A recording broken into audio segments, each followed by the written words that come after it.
Hey everyone, just got back from watching the Fatal 4-Way pay-per-view, so I thought I'd give you guys my thoughts and opinions on the overall show. Now, I had no expectations whatsoever going into this pay-per-view. I mean, it was really kind of a lot of matches were just kind of thrown on the pay-per-view itself, and then even the main events, which they really were supposed to be pushing and drawing a lot with, they really didn't seem like they had too much momentum going in there, especially on the Raw side where a lot of the focus has really been on the next invasion. So, I really didn't have any expectations at all, but I gotta say afterwards, I was pretty much very impressed by some of the matches. Not really the main events to speak of, but the undercard definitely. I mean, the show started off with Kofi Kingston, Drew McIntyre Intercontinental title matchup, and these two have gone at it a few times in the past weeks and months. However, this was probably my favorite matchup that I've seen between the two. Now, I think the ending with Teddy Long and all came a little bit flat when it came on television, and it kind of got lost a little bit overall. But it still worked well. You still had the interference from Matt Hardy. But I think the whole back and forth style of the matchup and a lot of near falls made it a very entertaining and a great way to kick off the pay-per-view.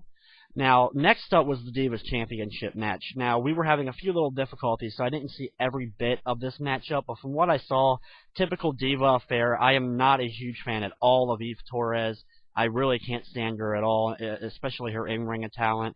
I think the only two women in this matchup that I think can actually have any go at it for a title would be Maurice and Gail Kim. However, in the end, Alicia Fox ends up picking up the victory and gets the women's title. I mean, did anyone in the world give a crap that not only was Eve Torres champion, but the fact that she just lost it to Alicia Fox? I mean, I hope they do something with Alicia. I think she's starting to learn the business a little bit more. I think her in-ring ability has gotten better. I think there's someone who could stay on the roster for a while and be a solid Diva heel. But at this moment, I don't know, it just didn't seem like there was a point really in giving Alicia Fox the belt. Overall, the match was complete thumbs down. It wasn't very entertaining at all. After that was Chris Jericho and Evan Bourne in a rematch. Now, we already know, of course, how good Chris Jericho is, and if you've been watching Evan Bourne for a while like I have, you know how good he is. This matchup was just as good, if not better, than the Drew McIntyre-Kofi Kingston match. A lot of back and forth, a lot of near falls, a lot of teases with the finisher, and overall was a very, very energetic, very high energy matchup that just really kept you on the edge of your seat, not knowing will Jericho be able to get the win this time. The whole spot with the shooting star, with Evan Bourne landing on his feet into the code breaker, was very well done. You thought Jericho had it there, and then they teased the shooting star a few times. I thought it was going to get a little bit boring if they kept teasing it, but eventually he does get the move off, and it looked good. The match was very good, and out of the whole pay-per-view, if you can see just one match of it, look up this match. This match was definitely the match of the night for me. After that was the SmackDown World Title matchup.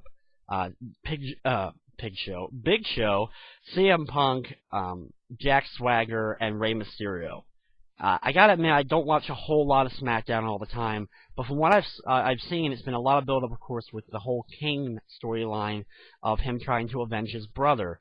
Now, this matchup was complete average. I mean, I saw some good stuff from Punk, and there was some good stuff from Swagger, and Ray did a few of his normal things.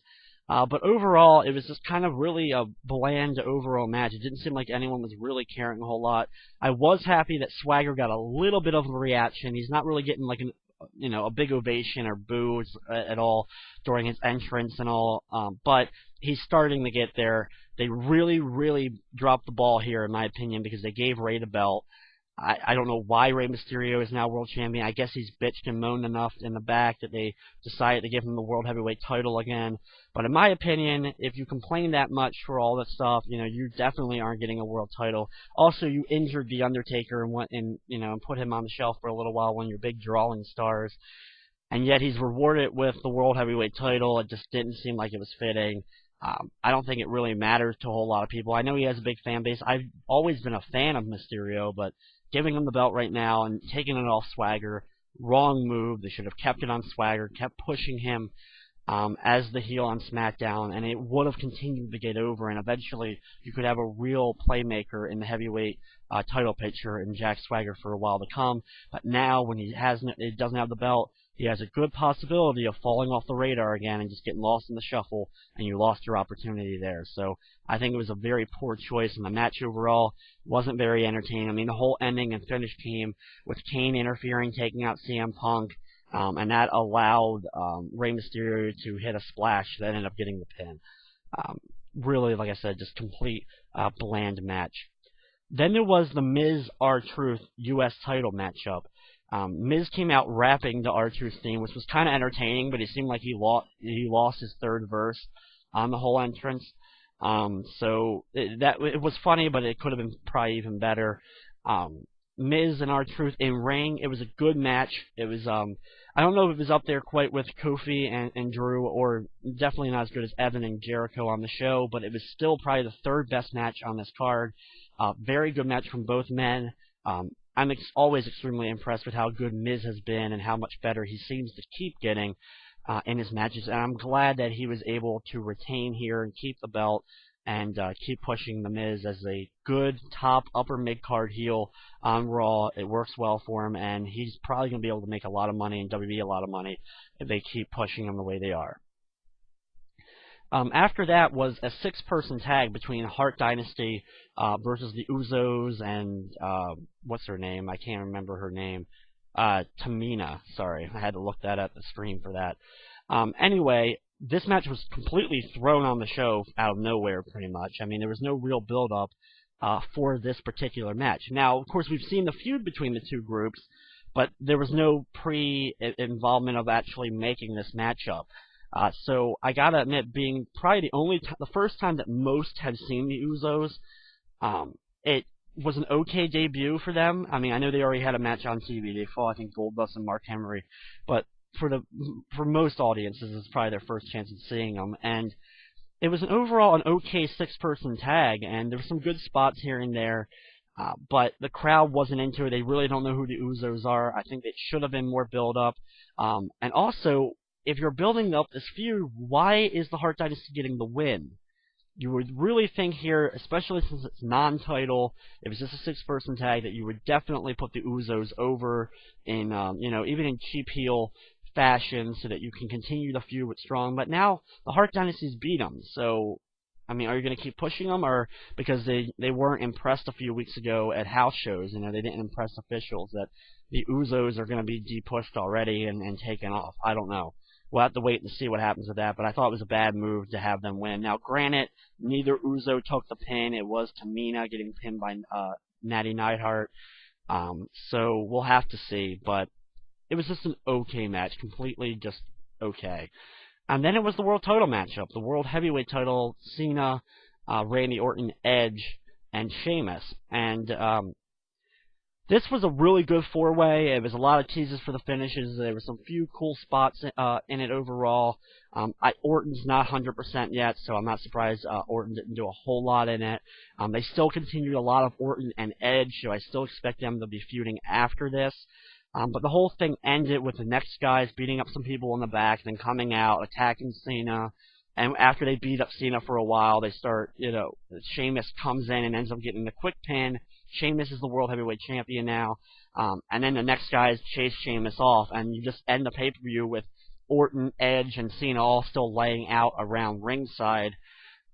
I thought the ending ended up being very bland. The next guys, yes, they attacked Cena again, but they did the same stuff they did. It was the shoot off into a clothesline, and Wade Barrett's finish, and the 450 from Justin Gabriel. The same stuff we saw on Raw the first time they beat up Cena. No one else came out to help. There was no more attack. There was no more aid from the Raw stars. So it was really just nothing more. It didn't add really anything to the overall storyline and feud of it, other than, of course, beating up Cena again. Now that the title's also off of Cena, I'm going to be interested to see what they're going to do there. Are they just going to keep rematching Cena and Sheamus? Or is Cena going to feud with Next now, and we're going to get to see the Wade Barrett, John Cena match in the future? And then I don't know who they would put against Sheamus at the next pay-per-view. Now, next pay-per-view is Money in the Bank. No idea how it's working, how many Money in the Bank matches and all that crap.